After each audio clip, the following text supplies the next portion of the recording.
위로부터 오시는 이라는 제목으로 함께 은혜를 나누겠습니다. 눈이 오시는 게 아니고요. 위로부터 오시는 이 누구신가? 또 누가 기다리는가? 그럼 기다리면 어떻게 되는가? 여기에 대해서 오늘도 주시는 은혜가 있을 줄 믿습니다. 혹시 이분은 아시는지 모르겠습니다. 이분은 김형석 교수입니다. 지금도 살아계세요. 102세 석좌 교수지요. 예전에 그 김소월 씨하고 같은 학교를 다녔다고 하니까 얼마나 오래 사셨는지 알 것 같죠? 이분은 철학도 가르치시고 지금도 수필도 쓰시고 또 요즘에 와서는 영적 메시지를 많이 전하고 있습니다. 이분이 100세가 되셔서 그런 생각을 하셨는지도 모르겠지만 앞으로의 100년 후가 어떻게 될 것인가? 사실 이 100년 후에도 이 기독교가 희망이 될 수 있을까에 대한 질문을 던지면서 기독교 아직 희망이 있는가라는 책을 쓰셨습니다. 여기 보면은 100년 후에도 사회 안에서 빛이 되는 교회, 그리고 교회가 고맙게 여겨지는 그런 교회가 되기를 바란다 하면서 쓴소리를 많이 담고 있습니다. 그 쓴소리 속에는 우리의 삶에 하나님 나라가 분명히 있어야 한다는 것이죠. 그리스도인들의 삶에. 그래서 이런 글을 저는 읽었습니다. 하늘나라는 자연적 공간과 장소에 국한되는 것이 아니다.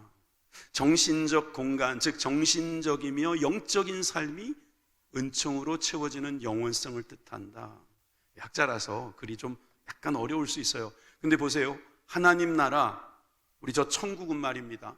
우리가 가는 공간, 장소에만 국한되는 것이 아니라고 그는 믿는 거예요. 대신에 영적이고 정신적인 그런 공간이 있을 때 그 공간 안에 주님의 은혜가 있는 것, 이것이 바로 하나님 나라다라고 그는 자신의 언어로 우리들에게 설명하고 있습니다.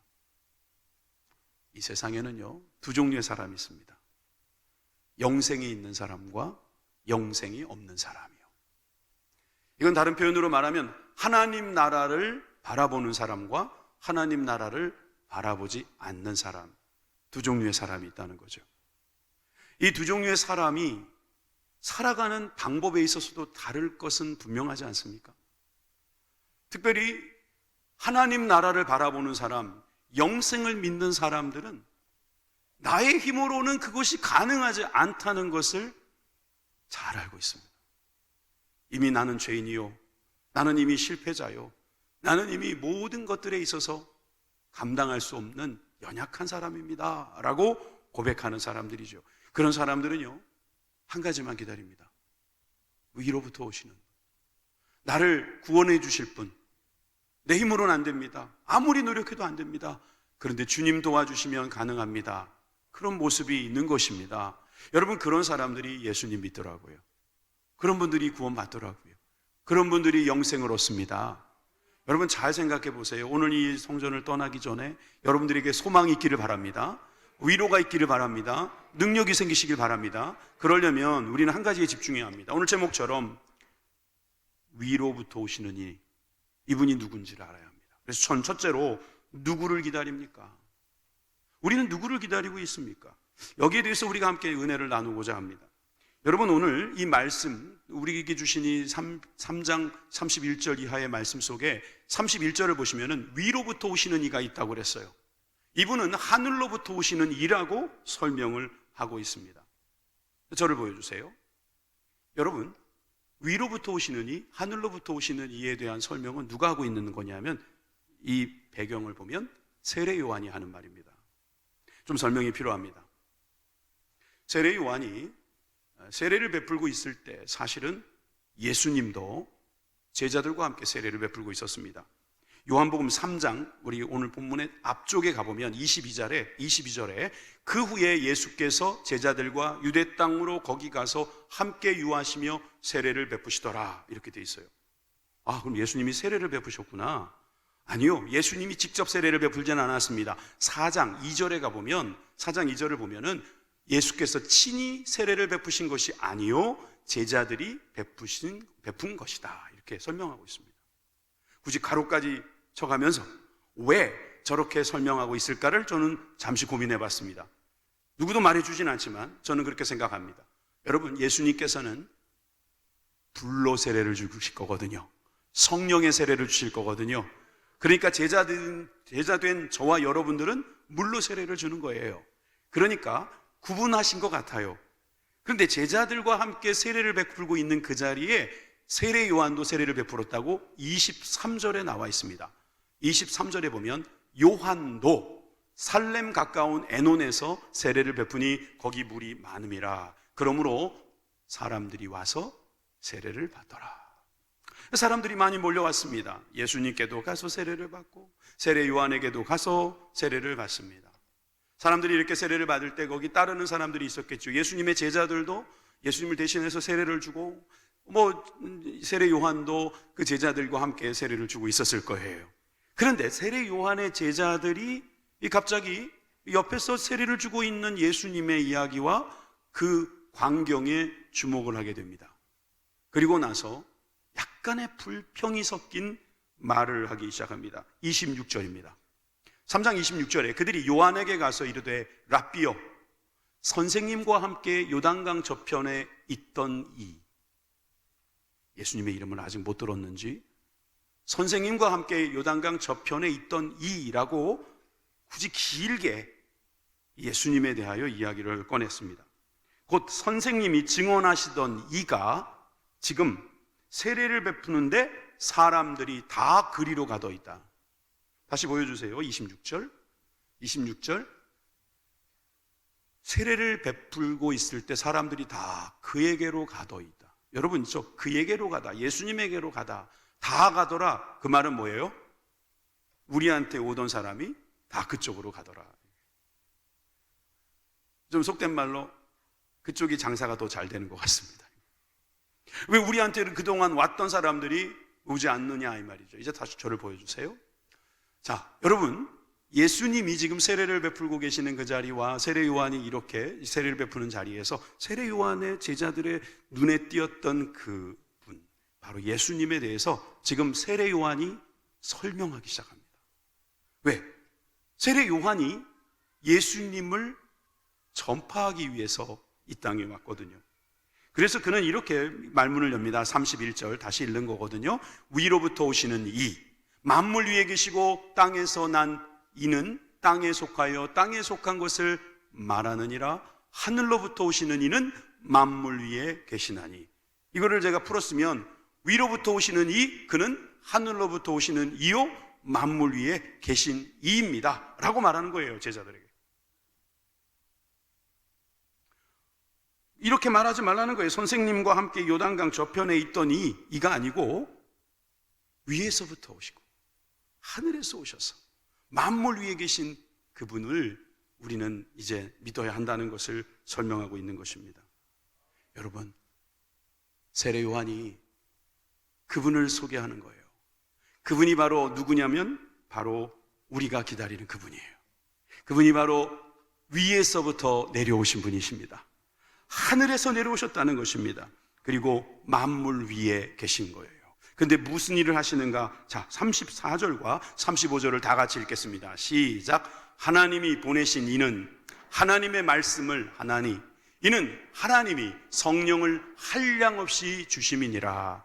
아버지께서 아들을 사랑하사 만물을 다 그의 손에 주셨으니. 아멘. 여러분 보십시오. 저기에 하나님이 보내신 이, 그분은 하나님의 말씀을 지금 하고 있다는 거죠. 그리고 성령을 하나님께서 한량없이 부어주고 계신다는 거예요. 근데 그분은 하나님의 아들이다라고 바로 설명합니다. 그래서 만물을 다 그의 손에 주셨다. 만물 위에 계시면서 만물을 다스리시는 분이 바로 예수님이다 라고 설명합니다. 그런데 저 두 구절의 말씀이 말이에요, 삼위일체의 모습을 또 갖추고 있어요. 하나님, 성령님, 예수님. 그래서 성삼위 하나님의 동역이 보이고 있는 것입니다. 이건 다시 말해서 우리가 기다리는 그분이 오신다는 것은 하나님이 오신다는 거예요. 믿으십니까? 하나님이 우리 가운데 오신 거예요. 우리가 솔직히 하나님께 갈 수 있습니까? 어디 계신 줄 알고 갑니까? 어떻게 갑니까? 그냥 가도 되시겠습니까? 우리는 하나님께 갈 방법이 없어요. 우리가 교회에 온 것이지 사실은 이 건물 안에 온 것이지 실제로 보면 하나님께서 찾아오시지 않으시면 우리는 하나님께로 갈 방법이 없어요. 근데 교회에 와서 예배를 드리면 하나님께서 오시더라고요. 하나님께서 약속하신 대로 오시더라고요. 그래서 마음에도 오시고 우리 가운데도 오시고 여러분 우리 또 자녀들께까지도 가시더라고요. 주 예수를 믿으라. 그리하면 너와 내 집이 구원을 얻으리라. 여러분 주님께서 우리로 인하여서 오시는 거예요. 여러분 이렇게 주님이 오시는 것, 우리가 교회에서는 성삼위 하나님께서 오신다 이렇게 표현할 수 있을 것입니다. 우리는 분명히 예수님을 기다리고 있습니다. 위로부터 오시니 하늘에서부터 오시니 하나님의 말씀을 전하는 이 만물 위에 계시고 만물을 다스리시는 이가 오십니다. 두 번째, 그러면 누가 기다릴 수 있겠습니까? 아무나 기다리는 겁니까? 누가 기다리고 있습니까? 자, 오늘 아까 31절 중에서 우리가 쉽게 휙 지나갔던 말씀이 저 부분이에요. 땅에서 난 이는 땅에 속하여 땅에 속한 것을 말하느니라. 땅. 예? 땅에서 난 이 땅에 속하여 땅에 속한 것을 말하고 있는 사람이 누굽니까? 본인이에요. 본인. 세례 요한이에요. 하나님은 위에서부터 보내주신 예수님이다라고 예수님을 설명하지만 자기는 땅에 속하여 땅의 것을 말하는 땅의 사람이라고 이야기하는 거예요. 자기를 낮추는 거죠. 세례 요한이 제자들에게 예수님을 소개할 때 자기는 철저하게 낮은 자세로 설명하고 있는 대목이기도 합니다. 나를 어떻게 보든지 상관없이 나는 땅에 속하여 땅에서 난 이로써 땅의 것만 말하고 있는 사람일지도 모른다. 그러나 그는 다르다 이런 거죠. 완전히 극단적인 대비를 말하는 거죠. 초격차를 만들어 버리는 거죠. 그런데 여러분 이 세례 요한이 그렇게 자신을 낮추고 있지만 이분을 그냥 그렇게 쉽게 볼 수가 없어요. 여자들이 난 자 중에 최고의 사람이다. 가장 큰 사람이라고 성경은 세례 요한을 설명하기도 합니다. 세례 요한이 어떻게 태어났습니까? 누가복음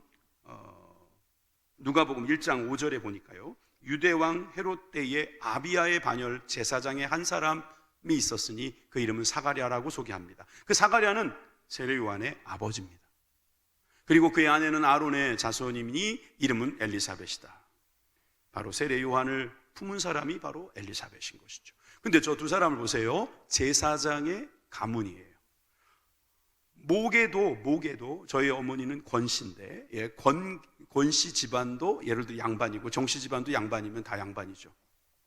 요즘 양반 같은 거 없지만 옛날엔 그랬잖아요. 그죠? 근데 옛날에 보면은 제사장이 아버지가 제사장이면 아들도 제사장이에요. 게다가 어머니까지 제사장 계열에 있다 그러면 여러분 이 집안은 좋은 집안입니까? 아닙니까? 좋은 집안이죠. 집안적으로 봤을 때 손색이 없습니다. 누가복음 1장 26절에서 27절에 보니까 여섯째 딸이라는 표현이 나와요. 언제부터 세어서 여섯째 딸이에요? 세례 요한이 잉태되고 나서 여섯 번째 딸이라는 거예요. 누가복음 1장에서는 지금 세례 요한이 기준이 되고 있어요. 세례 요한이 태어난 지 6개월 후에 예수님이 태어나죠.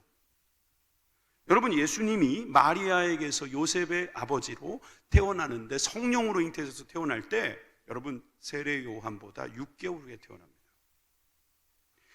마태복음 3장 1절에서 2절을 보게 되면 그때의 세례 요한이 이르되 유대 광야에서 전파하여 이르되 회개하라 천국이 가까웠느니라 하였으니 이사야의 말씀처럼 천국을 준비하고 있는 사람이에요. 그는 낙타털 옷을 입었어요. 허리에 가죽띠를 띠고 음식은 메뚜기와 석청을 먹었어요. 이것은 구별된 모습이라고 그랬어요. 구약 용어로 말하면 나실인이죠. 나중에 기회 있으면 말씀드릴게요. 나실인은 여러분 구별된 사람이에요. 딱 봐도 누군지 알겠다는 거죠. 그리스도인 딱 보면 알 수 있어야 합니다. 뭘 봐도 알 수 있어야 합니다.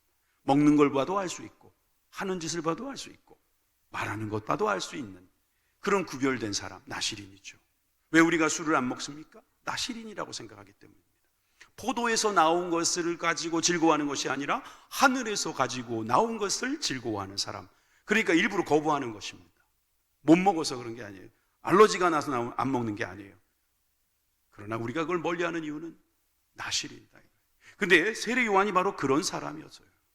여러분, 세례 요한을 자신 스스로를 낮췄다고 해서 낮게 볼 수가 없어요. 누가복음 3장 9절에도 보니까 이미 도끼가 나무 뿌리에 놓였으니 좋은 열매를 맺지 않은 나무마다 찍혀 불에 던져지리라 경고하고 있습니다. 그는 지금 엄중하게 선지자의 사명을 감당하고 있어요. 제사장의 신분이지만 선지자의 역할까지 감당하고 있는 세례 요한. 근데 그는 땅에 속했고 땅에서 나왔고 땅의 것만 말하고 있다고 자기를 낮추고 있습니다. 마태복음 3장 5절에서 6절입니다. 이때에 예루살렘과 온 유대와 요단강 사방에서 다 그에게 나와 자기들의 죄를 자복하고 요단강에서 그에게 세례를 받았다 그래요. 세례요한 대단한 사람입니다. 전국구입니다. 전국에서 다 몰려와서 세례요한 앞에서 자복하고 그에게 세례를 받고 있는 사람이에요. 그런데 그는 자신의 모습을 그저 땅에 속한 사람일 뿐이다 라고 낮추고 있다 이 말입니다. 여러분, 이 모습은 자신을 낮추고 비우고 주님을 높이려는 자세입니다. 자연도 보면 살아남기 위해서 자신을 낮추고 작게 만들어가는 모습을 볼 수 있어요. 요즘에 이 세상에 나가보면, 밖에 나가보면 나무들을 보세요. 잎사귀들을 다 떨어뜨립니다. 그리고 그 안에 있는 수분들을 다 이렇게 마르게 합니다. 그런데 놀랍게도 이 12월에 그렇게 죽은 것 같던 것이 나중에 보면 살아있더라고요. 여러분, 이 겨울나무는요, 가을나무하고 다른 거예요. 그래서 나태주라는 시인이 이 겨울나무에 대해서 이런 시를 썼어요. 겨울나무 나태주, 빈손으로 하늘의 무게를 받들고 싶다. 빈 몸으로 하늘의 마음을 배우고 싶다. 벗은 다리, 벗은 허리로 얼음밭에서 울고 싶다. 단순히 이 겨울나무의 마르고 앙상한 가지를 보면서 그런 노래를 했을까요? 우리도 빈손, 빈몸, 벗은 다리, 벗은 허리로 자신을 낮추며 하나님을 높일 때 우리는 하나님을 만날 수 있다는 거예요. 저에게 경험적으로라고 말해도 상관없습니다. 저는 진짜 경험적으로 그런 경험이 있었거든요. 예수님 믿는 사람은요, 낮은 사람이 믿더라고요. 자기가 왕인 사람은요, 자기 믿지 주님 믿지 않습니다. 전도를 해보면요, 내가 주목을 믿지 내가 하나님을 믿겠냐 그래요. 내가 돈을 믿지 하나님을 믿겠냐 그래요. 하나님이 어디 있냐 그래요. 그러면서 하나님에 대해서보다는 자기가 믿고 있는 그것을 믿고 있더라고요. 제가 하기 좋아하는 말 있죠? 사람들은 뭔가는 다 믿고 있다고요. 하나님을 믿든지 하나님이 없다는 것을 믿든지 둘 중에 하나 믿고 있는 거예요. 아무 생각 없이 사는 사람 별로 없어요. 여러분, 우리가 어떤 사람이 그러면 하나님을 믿느냐 보세요. 자기를 낮춘 사람이 믿는 거예요. 자기를 비운 사람이 믿는 거예요. 자기가 벗은 것을 아는 사람이 믿는 거예요. 자기가 이제 얼마 남지 않았다는 것을 아는 사람이 믿는 겁니다. 그런 사람들에게 주님은 찾아오십니다. 전 그래서 여러분들이 이 사실을 믿길 바라요. 위로부터 오시는 일을 기다리는 사람은 땅에 속한 사람입니다. 나는 땅에 있지만 그러나 위의 것을 바라보는 사람입니다 라고 자신을 낮춘 사람입니다.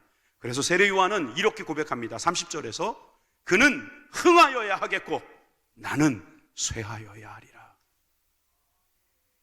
제자들 앞에서, 자기 제자들도 있는데 예수님은 이제 흥할 것이다. 그러나 나는 이제 쇠할 것이다. 아니, 그것은 그의 단순한 고백이 아니라 예수님을 맞이하는 사람들의 전형적인 모습이다 이 말이에요. 하나님, 제 앞에서 좀 쇠해 주세요. 제 이름 좀 냅시다. 그러지 말고 주님께서 주시는 그 말씀대로 우리가 받들고 살아가다 보면 여러분, 겸손한 길밖에 없어요. 자신을 낮추는 수밖에 없어요. 자신을 비우는 수밖에 없어요. 여러분, 사랑한다고 하면서 잃어버린 것이 없다면 그게 사랑이에요? 여러분, 우리가 헌신한다고 하면서 준 것도 없는데 그걸 헌신이라고 말하는 건 말이 안 되잖아요. 그러니까 우리가 이 세상에 살아가면서도 자녀들 사랑하면 다 주잖아요. 그러니까 우리가 이웃을 사랑해라. 그럼 줘야 됩니다. 주지 않고 어떻게 합니까? 그러니 우리 마음속에 하나님이 주신 그 마음이 뭐냐 하면 비록 땅에 살고 있지만 자신을 낮추면서 주님을 높이는 사람, 그 사람이 위로부터 오시는 일을 기다리는 사람이다, 이렇게 인정하고 있는 것입니다. 마지막 세 번째는 그럼 왜 기다리느냐 이 말입니다. 아까는 제가 누구를 기다립니까? 또 누가 기다립니까? 이렇게 말씀드렸어요. 위로부터 오시는 일을 기다리는 거죠. 그 부분은 바로 예수님이시고 그분은 우리보다 비교할 수 없을 만큼 높으신 분입니다, 이렇게 고백했어요. 그러니까 우리는 상대적으로 우리는 낮은 사람입니다. 우리는 연약합니다. 우리를 불쌍히 여겨 주옵소서, 그렇게 고백하는 사람들입니다. 그런데 왜 기다립니까? 그저 불쌍히 여겨달라고요? 구체적으로 말씀드릴 수 있습니다. 32절입니다. 요한복음 3장 32절에서 34절 말씀 우리 다 같이 읽겠습니다. 시작. 그가 친히 보고 들은 것을 증언하되 그의 증언을 받은 자가 없도다. 그의 증언을 받은 자는 하나님이 참되시다는 것을 인쳤느니라. 하나님이 보내시는 이는 하나님의 말씀을 하시나니 이는 하나님이 성령을 한량없이 주심이라. 여기도 보니까 그가 친히 보고 들은 것을 증언한다. 예수님은 증언하시는 분입니다. 왜 우리가 기다려야 됩니까? 그분의 증언을 듣기 위해서다, 이 말입니다. 세 번역으로 이 본문을 보시면 여러분 더 이해가 잘 됩니다. 세 번역으로 한번 읽어볼까요? 시작. 자기가 본 것과 들은 것을 증언하신다. 그러나 아무도 그의 증언을 받아들이지 않는다. 그의 증언을 받아들인 사람은 하나님의 참되심을 인정한 것이다. 하나님께서 보내시는 이는 하나님의 말씀을 전한다. 그것은 하나님께서 그에게 성령을 아낌없이 주시기 때문이다. 아멘. 여러분, 주님은 우리들에게 하나님의 말씀을 증언하시는 분이에요. 예수님은 하나님께로 말씀을 듣고 보신 분이에요. 그래서 우리들에게 그 말씀을 증언하러 오신 분이에요. 그래서 선교사라고도 해요. 이 땅에 내려오신 하늘나라의 선교사. 이 땅에 오셔서 하나님의 말씀을 증언하고 있습니다. 그 증언하는 말씀은 하나님의 말씀이라고요. 근데 그 하나님의 말씀과 함께 오는 게 뭐라고요? 성령님이 오신다는 거예요. 믿으십니까? 말씀만 들어서는 못 믿더라고요. 성령을 부어줘야지 믿는 거예요. 어떤 분들이 내가 교회 와서 열심히 말씀을 들었는데 이해가 안 되고요, 이게 믿어지지 않아요. 그러면 제가 답을 드리죠. 아직 성령을 받지 못해서 그래요. 성령을 받지 못해서. 컴퓨터를 쓰실 줄 아세요? 그러면 컴퓨터에 하드웨어가 있고 소프트웨어가 있는 거 아십니까? 아무리 비싼 하드웨어를 우리가 갖고 있어도 그 안에 소프트웨어가 없으면 아무 쓸데가 없어요. 그 안에 뭐 윈도우든지 아니면 매킨토시든지 들어가 있어야 되죠. 여러분, 우리가 알고 있는 프로그래밍이 뭐예요? 바로 믿음이고, 그 믿음은 성령님으로부터 주어지는 거예요. 말씀은 그냥 문자일 뿐이에요, 성령 받지 못하면. 그런데 하나님께서 말씀을 주시고 그 말씀을 성령을 통해서 깨닫게 해주시니까 만물 위에 다스리시는 예수님을 만나게 되는 것이지요. 하나님의 말씀을 인정하는 사람이 되는 것입니다. 하나님은 참되시다, 하나님은 참으로 살아 계신다라고 하는 것을 믿게 되는 것입니다. 바로 그분이 우리가 기다리고 있는 예수님이고, 그 예수님이 오셔서 우리들에게 해주시는 말씀인 것입니다. 그분이 오셔서 말씀하시기 위해서는 우리가 복음서를 읽을 필요가 있어요. 복음서는 마태, 마가, 누가, 요한까지 말하는데, 마태, 마가, 누가는 예수님께서 시간 순으로 이렇게 가시는 내용이 나와요. 이쯤에서 제가 광고 하나 할까요? 우리가 연초에 기도회를 하게 될 텐데요, 연말에는 우리 행사 많아서 못했어요. 그래서 금식성회는 아니고 하시려면 하셔도 됩니다. 그런데 연초에는 우리가 1월 1일은 주일 예배 잘 드리고 2일부터 5일까지, 금요일까지요. 금요일까지 우리가 저녁마다 모여서 집회를 할 텐데, 이번 집회에는 테마가 있어요. 뭐냐 하면 하나님의 말씀을 전체적으로 개관하는 시간을 가질 거예요. 그래서 우리가 성경을 부분 막 이렇게 듣기도 하거든요. 그래서 많이 들었어요. 근데 이게 어디에 있는 말씀이고 어떻게 연결되는 말씀이고 이 말씀이 여기와 저기와 어떻게 맞는가. 신천지에 잘 빠지시는 분들이 그런 거를 아주 무슨 강의처럼 듣고 막 좋아하시고 막 그러던데, 여러분 착각하지 마세요. 신천지는요 거짓을 말하고 있는 거예요. 그러나 우리가 성경을 볼 때요, 우리가 성경을 한 가지 줄기로 봐야 되는데 그게 바로 예수 그리스도로 봐야 되거든요. 여러분 이 시간을 우리가 좀 가졌으면 좋겠어요. 1년 내내 우리가 하나님 말씀 읽을 텐데 한 5일 동안 매일 한 3, 40분 투자해가지고 하나님께 드려서, 투자라기보다 하나님께 드려서 우리가 그 시간을 잘 보내면 5일 동안 저는 성경이 쫙 눈에 들어오게 해드릴 수 있을 것 같아요. 주의 종을 위해서도 기도해 주시고 저를 돕는 우리 손길들을 위해서도 기도해 주셔서 우리가 5일 동안 매일 저녁마다 한 3, 40분 정도 모여가지고 같이 말씀 듣고 기도하고 말씀 듣고 기도하고 그러다 보니까 5일이 지났더니 말씀이 쫙 보이고 갑자기 성경을 보는데 막 먹음직스러운 거예요. 막 군침이 도는 거. 한번 읽어볼까? 야, 이거 성경이 이게 괜찮은 게 얇아 보이는 거예요. 갑자기. 옛날엔 막 이렇게 두껍고 뭐 이렇게 무겁고 그랬는데 이제는 성경이 좋아지기 시작하고. 할렐루야. 두렵습니까? 매일마다 저녁 때만 오시면 돼요. 그래서 한번 5일 동안 한번 말씀 속에 한번 쫙 들어가 보십시다 하는 말씀을 광고로 드립니다. 자, 이제 좀 돌아갑니다. 예수님께서 마태, 마가, 누가에 보면 시간 순으로 움직이십니다. 이번에 강의 우리 기도회에도 시간 순으로 거의 갈 건데요. 이게 되게 재밌거든요. 시간 순으로 가면. 그런데 요한복음은 좀 달라요. 오늘 우리가 요한복음 보고 있잖아요. 요한복음은 시간 순으로 되어 있지 않아요. 그래서 시간 순으로 되어 있지 않은 이유가 있겠죠?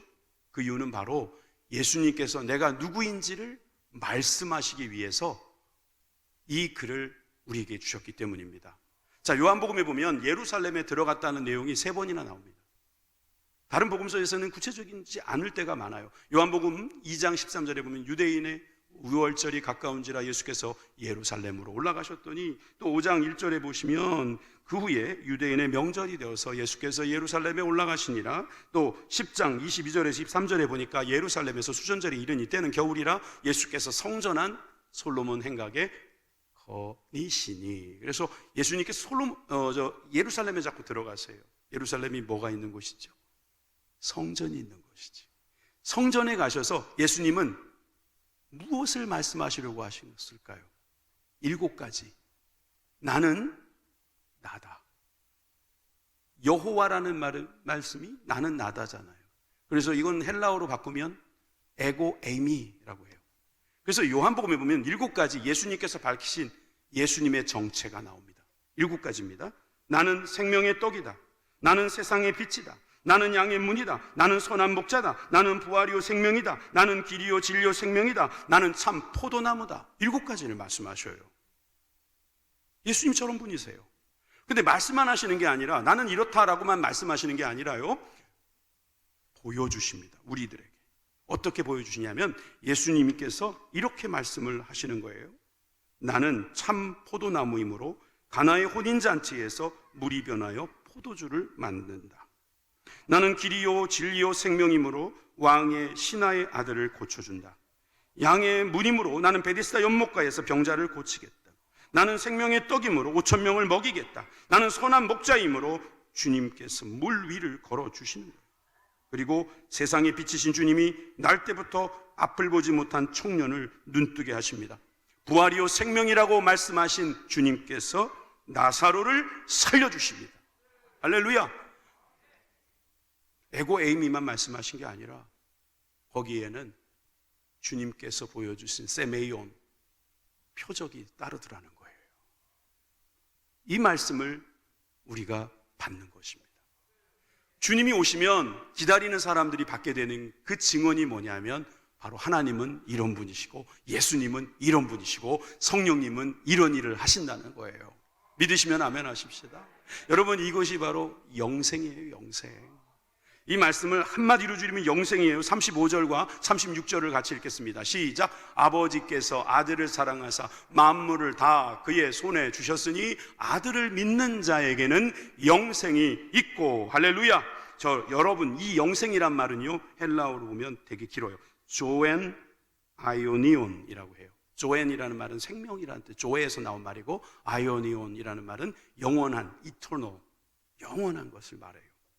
그런데 이 조엔 아이오니온을 우리들에게 주신다. 누구에게? 예수님을 믿는 자, 예수님의 뭘 믿는 자? 예수님의 증언을 믿는 자, 영생을 주신다는 겁니다. 교회를 오래 다녀도, 지난주엔 제가 천국 문턱에서 돌아오는 사람도 있을지 모르겠다 그랬지만, 교회 오래 다녀도 이런 분들이 있어요. 난 천국 갈지 잘 모르겠다고. 죄송합니다. 권사님이라고 해서 죄송해요. 권사님들을 다 말하는 게 아니니까 그냥 예화로 한 거예요. 목사님이라고 해도 좀 이상하잖아요. 그죠? 왜냐하면 이 내용을 들어보세요. 권사님, 예수님 잘 믿고 계시는데 기쁘시죠? 행복하시죠? 예, 행복해요. 자, 그럼 오늘 돌아가시면 천국 가실 수 있겠어요? 그랬더니 한참 말을 안 하세요. 왜요? 왜 무슨 문제가 있으세요? 죽어봐야지 알 것 같은데. 이게 동의가 되는 부분이 없잖아 있어요. 왜? 예전에 내가 믿음 좋고 막 성령 충만할 때는 내가 정말 이제 죽으면 천국 갈 것 같은 거예요. 물론 천국 들여보내시는 거는 주님이시니까 다 주님 마음이라고 하는 생각이 들어가지고 그래 주님의 손에 달려있지, 이런 말로 그런 말씀을 권사님도 하셨을 거예요. 근데 성경은 말하고 말씀하시는 줄 아세요? 믿으면 구원을 받는다고 말하고 있어요. 뭘 믿으라는 거예요? 예수님이 누구신가를 믿으라는 거예요. 예수님이 누구신가를 믿는다는 것은요, 예수님께서 우리에게 영생을 주시겠다는 것을 믿으라는 거예요. 근데 그 영생이라는 것이 우리 삶에 있어야 된다는 거죠. 그래서 김영석 교수가 한국교회가 100년이 지나도 정말 많은 사람들에게 빛이 되고 교회가 있어서 고맙다라고 말할 때 어떤 일이 벌어지느냐, 우리 마음속에 영생이 있는 사람, 그래서 영생을 살아가는 사람일 때 그 교회가 참으로 아름다운 교회가 될 것이다 이야기하는 거예요. 요즘에 무슨 재벌집 이야기가 나오는 드라마가 하나 있더라고요. 근데 여러분, 재벌들은요 재산이 얼마 있는지 알 수가 없어요. 정확하게 어떻게 통계청에서 그걸 통계를 내겠으며 어디 국세청에서 내겠어요? 알 수가 없죠. 그런데 그 돈이 조금 많다고 해서, 많이 많죠. 많이 많다고 해서 이분들 모습 보면 자신감이 넘쳐요. 걸음걸이에 자신감이 있어요. 거기에도 빨리 안 움직여요. 싹 이렇게 보고 앉는 것도 천천히 앉고, 얼마나 자신감이 있는지 몰라요. 돈 좀 있다고. 돈 있어도 하루 3끼밖에 못 먹으면서, 요즘에 몸이 안 좋아서 3끼도 못 드시면서 돈 좀 있다고 그렇게 자신감이 넘쳐요. 그런데 여러분, 생명이 있는 사람은 어때요? 영생이 있는 사람은 어때요? 자신감이 있어야 되지 않아요? 여러분, 영생이 있는데 얼마나 기뻐요. 지금 비록 내가 몸이 아프고 여기저기 고장난 데가 있어도 난 영생이 있어. Eternal life가 있다고요. 조회가 있다고, 조회. 여러분, 우리 36절을 볼까요? 36절에 보면 그와 반대되는 일이 있어요. 아들에게 순종하지 아니하는 자는 영생을 보지 못하고 도리어 하나님의 진노가 그 위에 머물러 있느니라. 여러분, 말씀 듣고 순종하지 않는 사람 영생 없다 이 말이에요. 영생이 없다. 대신에 진노가 있다, 이렇게 말합니다. 근데 아까 읽었던 36절에도 보면 영생이 있다라는 말과 지금 진노가 머물러 있다, 이 말이 다 현재형이에요. 현재형. 지금 있다는 거예요. 안 믿으면 나중에 없을 것이다가 아니고요, 지금 영생이 있고, 안 믿으면 지금 하나님의 진노가 있다, 현재형이에요. 그도 그럴 것이, 하나님을 안 믿는 사람 마음에는요 하나님의 진노가 있다 보니까 본인들도 그 느낌이 와요. 그래서 진노가 많아요. 화가 많이 나는 거예요. 왜 세상이 이 모양이냐는 거죠. 왜 이러냐 이거죠. 왜 세상이 이렇게 바뀌냐 이거예요. 옛날이요. 여러분, 우리가 지금 이렇게 마스크를 뒤집어 쓰고 있는데요, 언젠가 벗겠죠? 그러면 우리가 또 그런 말을 하는 사람 꼭 나옵니다. 무슨 말이요? 그래, 마스크 쓸 때가 좋았지. 이게 인간입니다. 참 우리는 하나님의 진노가 막 누르고 있었어요. 그런데 우리가 하나님을 맞이했다? 이것도 솔직히 하나님이 오셨기 때문에, 나에게 찾아오셨기 때문에 믿게 되었고, 내가 겸손해서 그래도 하나님의 은혜로 내가 낮아져서 내가 나를 비우고 내 생각을 버리고 삼위일체 이 머리로 이해되지는 않지만 그래 하나님이시니까 가능하지 그러면서 무작정 믿고 봤더니 거기에 영생의 선물이 있음을 알고 그걸 믿게 되고 내가 이 세상 살면서도 그 영생을 누리게 되고 있더라는 거예요. 이게 현재형이에요. 할렐루야. 여러분, 근데 헬라어에는요 이 생명이라는 단어가 두 가지가 있어요. 하나는 조에, 아까 말했던 그 조예요. 아이오니온 조에. 근데 바이오스라는 말이 있어요. 이 바이오스라는 말은 영어로도 바뀌었죠. 비슷하죠. 바이오, 바이오 케미칼, 이런 말 요즘 많이 있죠. 생명이란, 생물. 여러분, 이 육체적인 바이오스가 아니고요, 우리의 영혼의 조회라는 거예요. 영혼의 생명이 영원히 있다는 거예요. 그것을 우리가 믿는다면 여러분, 바이오스에만 너무 국한되지 마시고 여러분, 조회를 누리시길 바랍니다. 여러분, 우리에게는 영생이 있습니다. 영생을 선물로 받았습니다. 저는 오늘 이 말씀을 여러분들이 믿고 가시기를 바랍니다. 정리하겠습니다. 위로부터 오시는 이는 하나님께서 보내신 이였습니다. 만물 위에 계시고 만물을 다스리시는 분이세요. 근데 누가 그걸 기다리고 있는가? 세례 요한처럼 자신을 낮추는 자, 땅에 속하여 땅의 것만 말하고 있는 우리들이지만 영원한 생명을 가지신 주님께서 그 증언해 주시면 그 말씀을 받는 자, 그 사람이 내가 왜 기다리고 있었구나 알게 되고 그 생명으로, 그 영생으로 말미암아 기쁘다 구주 오셨네, 만백성 맞으라, 이 의미를 전하고 믿을 수 있게 될 것입니다. 저는 오늘 이 말씀을 우리가 깨달았다면 주님 빨리 오셨으면 좋겠어요. 빨리 오세요. 그래서 요한계시록의 마지막 단어인 마라나타, 주 예수여 오시옵소서, 그런 고백이 우리의 삶에 있을 줄 믿습니다. 기도하시겠습니다.